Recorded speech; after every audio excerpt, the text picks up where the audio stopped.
Olá, amigos do MEFA, bem-vindo a este encontro, continuando o estudo da doutrina espírita, nesse módulo de iniciação. Hoje vamos dar continuidade ao que nós tratamos na última aula, né? Nós começamos a falar um pouquinho da comunicabilidade dos espíritos, né? E hoje vamos tratar de forma introdutória a mediunidade e o médium. Esse estudo da mediunidade e o médium, depois ele é um estudo avançado, que é um aprofundamento, né?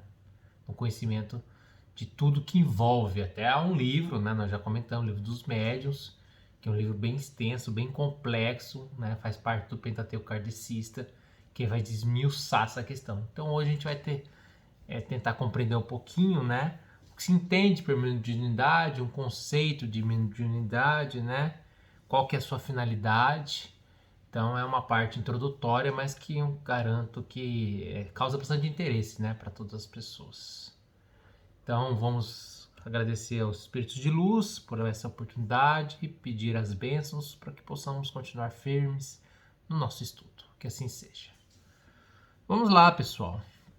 Então, mediunidade e médium. Vamos começar iniciando a leitura do capítulo 24, no item 12 do Evangelho segundo o Espiritismo. Aqui já nos dá algumas pistas do que se entende por mediunidade.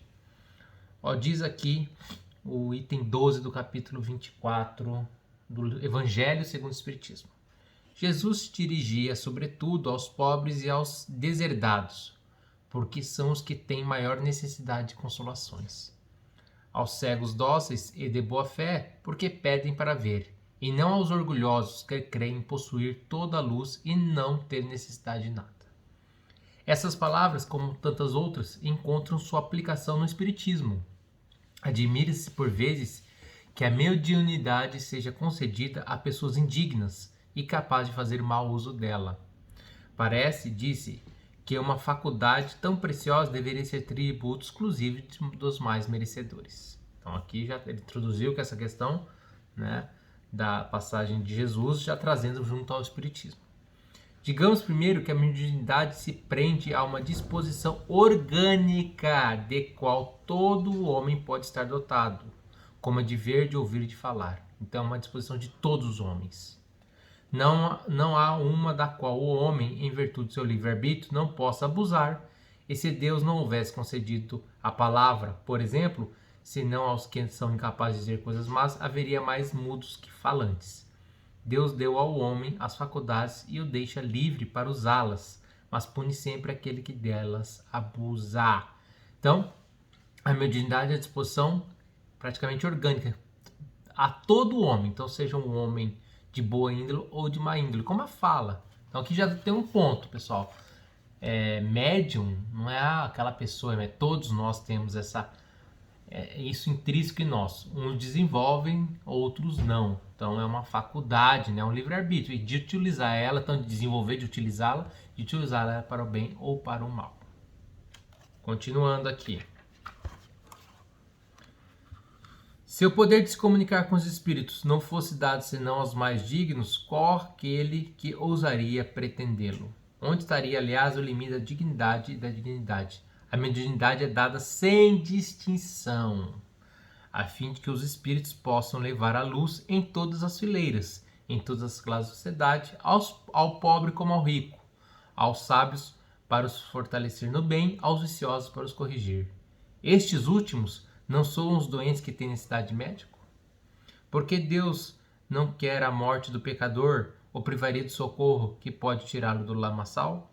Os bons espíritos vêm, pois, ajudá-lo, e seus conselhos que ele recebe diretamente são de natureza a impressioná-lo mais vivamente do que se os recebesse por outros caminhos.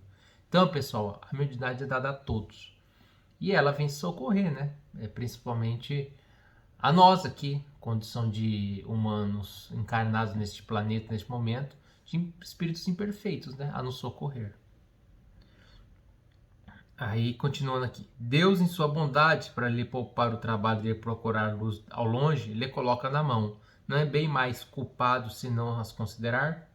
Poderá se desocupar por ignorância quando terá escrito ele mesmo, visto com seus olhos, ouvido ou com seus ouvidos e pronunciando com sua boca a sua própria condenação. Se não aproveita é então que é punido com a perda ou desmoralização de sua faculdade, de qual os maus espíritos se apoderam para obsidiá-lo e enganá-lo, sem prejuízo das aflições reais com que Deus atinge seus servidores indignos e os corações endurecidos pelo orgulho e pelo egoísmo. Também fala aqui do uso, né, da mediunidade. Então a mediunidade, como ela é inerente à nossa condição humana, todos temos, cada um, quando vai exercê-la, vai usá-la para o bem ou para o mal, né? Recentemente aqui, todos sabem do caso que deu muita repercussão na imprensa brasileira, daquele médium, né, que teve envolvimento com questões de estupro e outras mais. Então é uma faculdade que nós temos, ele exercia, né? Se utilizava dela, mas qual o caminho que você vai se utilizar desse poder que você... Esse poder não, dessa faculdade que você pode exercitar para desenvolvê-la para o bem ou para o mal. Então eu vou usar ela cobrando o que Deus me deu de graça, eu não posso cobrar de ninguém, né? Usar ela para bons caminhos ou para aquilo, né? Pessoas que procuram entidades espiritualistas para o mal, para o outro. É uma faculdade usar. Só não se esqueça, né? O que você está plantando, você vai colher lá na frente. A mediunidade não implica necessariamente em intercâmbio habitual com os espíritos superiores. É simplesmente uma aptidão para servir de instrumento mais ou menos flexível aos espíritos em geral. Nós já falamos aqui, né, da necessidade que o médium tem de discernir a informação de quem está vindo. Então, essa aptidão, que é a mediunidade, você pode receber comunicações de espíritos brincalhões, espíritos maleficiosos que vão buscar enganar. O bom médium não é, pois, aquele que comunica facilmente, mas aquele que é simpático aos bons espíritos e não é assistido senão por eles. É nesse sentido somente que a excelência das qualidades morais tem tanto poder sobre a mediunidade. Então, pessoal, aqui um ponto já importante nessa introdução de se entender a mediunidade. É um atributo que todos nós possuímos indistintamente, tá? Continuando, o Emmanuel, na obra O Consolador do Chico, ele fala o seguinte... segundo Emmanuel, a mediunidade é aquela luz que seria derramada sobre toda a carne e prometida pelo Divino Mestre aos tempos do Consolador, atualmente em curso na Terra. Sendo luz que brilha na carne, a mediunidade é atributo do espírito, patrimônio da alma imortal, elemento renovador da posição moral da criatura terrena, enriquecendo todos os seus valores no capítulo da virtude e da inteligência, sempre que se encontra ligado aos princípios evangélicos da sua trajetória pela face do mundo. Então, é um talento que todos nós possuímos, tá? É um atributo dos espíritos, tá ok? Então, a gente está vendo aqui que a mediunidade tem essas particularidades, né? Muitos acreditam que o médium é uma pessoa eleita, né? É diferente, tem a questão da mediunidade como missão, um médium como missão como Chico, que é um espírito que não precisava vir para cá mais, veio aqui como missão para nos auxiliar, e tem a questão da mediunidade que a gente vai falar mais um pouquinho, como uma maneira, né, de progresso e redenção, tá ok? Mas qual seria o conceito do médium, né? O livro dos médiuns, ele trata, claro, né, como não poderia ser, um pouquinho desse conceito. Lá na segunda parte, no capítulo 14, no item 159. Deixa eu pôr minha gatinha, mas aqui, ó, é a Cote. Castrou ela por estar de roupinha. Essa é a mais nova integrante aqui. Ela fica aqui no meu colo, não deixa eu fazer as coisas direito. Daqui a pouco ela sobe de novo.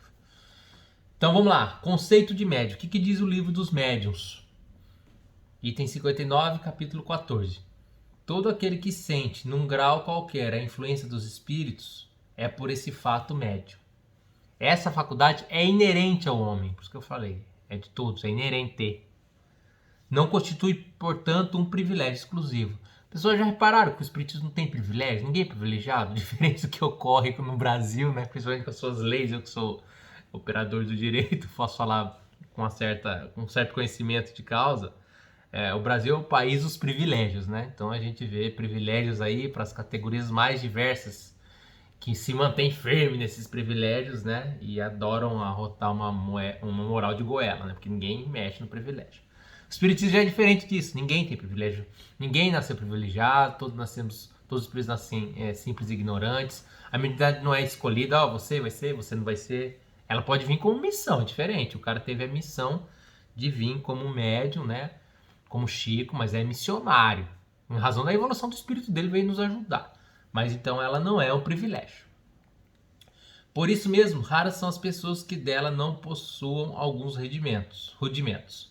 Pode, pois, dizer-se que todos são mais ou menos médiuns. Todavia, usualmente, assim só se qualificam aqueles em que a faculdade mediúnica se mostra bem caracterizada e se traduz por efeitos patentes, de certa intensidade, o que então depende de uma organização mais ou menos sensitiva.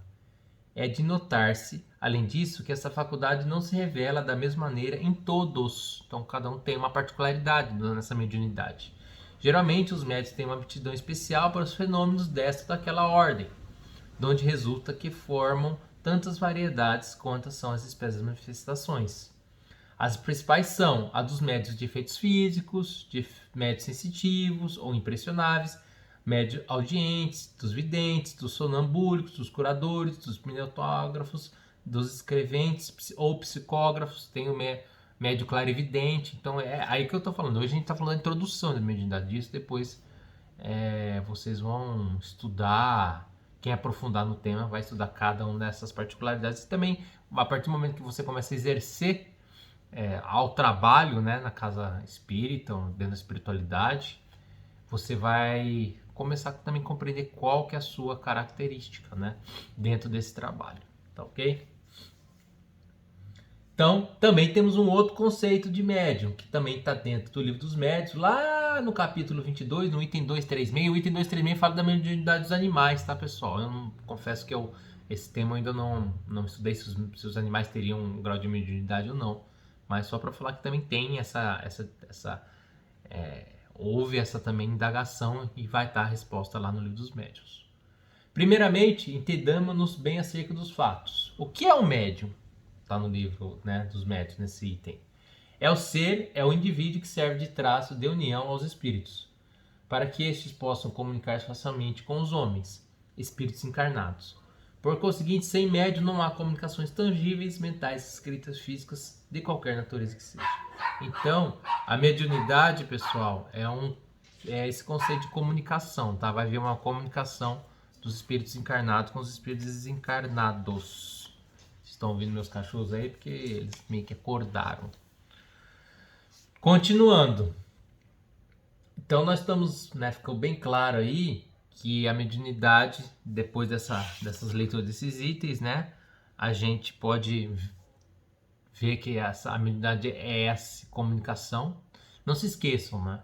O espiritismo, ele é uma doutrina que acredita na reencarnação, né, reencarnicista, e também que acredita na comunicabilidade com os espíritos. Existem outras escolas espiritualistas também que têm a comunicabilidade, mas não necessariamente são kardecistas, como nós somos. E existem também outras escolas religiosas que acreditam na reencarnação, mas não na comunicabilidade. Nós temos essas duas características, tá? Pessoal, uma coisa interessante é que a mediunidade, ela pode ser considerada uma missão mediúnica, uma das mais belas oportunidades de progresso e redenção. É o que eu falei. Então existem médiuns que podem vir encarnados com uma missão, como espíritos superiores que vêm para nos ajudar, e outros com uma missão interna. Então, assim, aquilo que eu estava falando agora há pouco, você vai ter esse arbítrio como você vai usar. Se você usar isso para o seu progresso, para a redenção, você vai usar isso de forma orgulhosa para ganhar dinheiro, para passar a perna dos outros, para fazer o mal para os outros, tá? E aí, o livro O Consolador, que é um livro do Emmanuel psicografado pelo Chico, do Emmanuel, deixa eu só confirmar aqui, o Consolador é Francisco Cândido Xavier, pelo Espírito de Emmanuel. Lá na questão 382, ele nos diz o seguinte, uma missão mediúnica. A questão 382 dessa obra faz a seguinte indagação. Qual a verdadeira definição da mediunidade? Aí vem Emmanuel. A mediunidade é aquela luz que seria derramada sobre toda a carne e prometida pelo Divino Mestre aos tempos do Consolador, atualmente em curso na Terra. A missão mediúnica, se tem os seus percalços e suas lutas dolorosas, é uma das mais belas oportunidades de progresso e de redenção concedidas por Deus aos seus filhos misérrimos.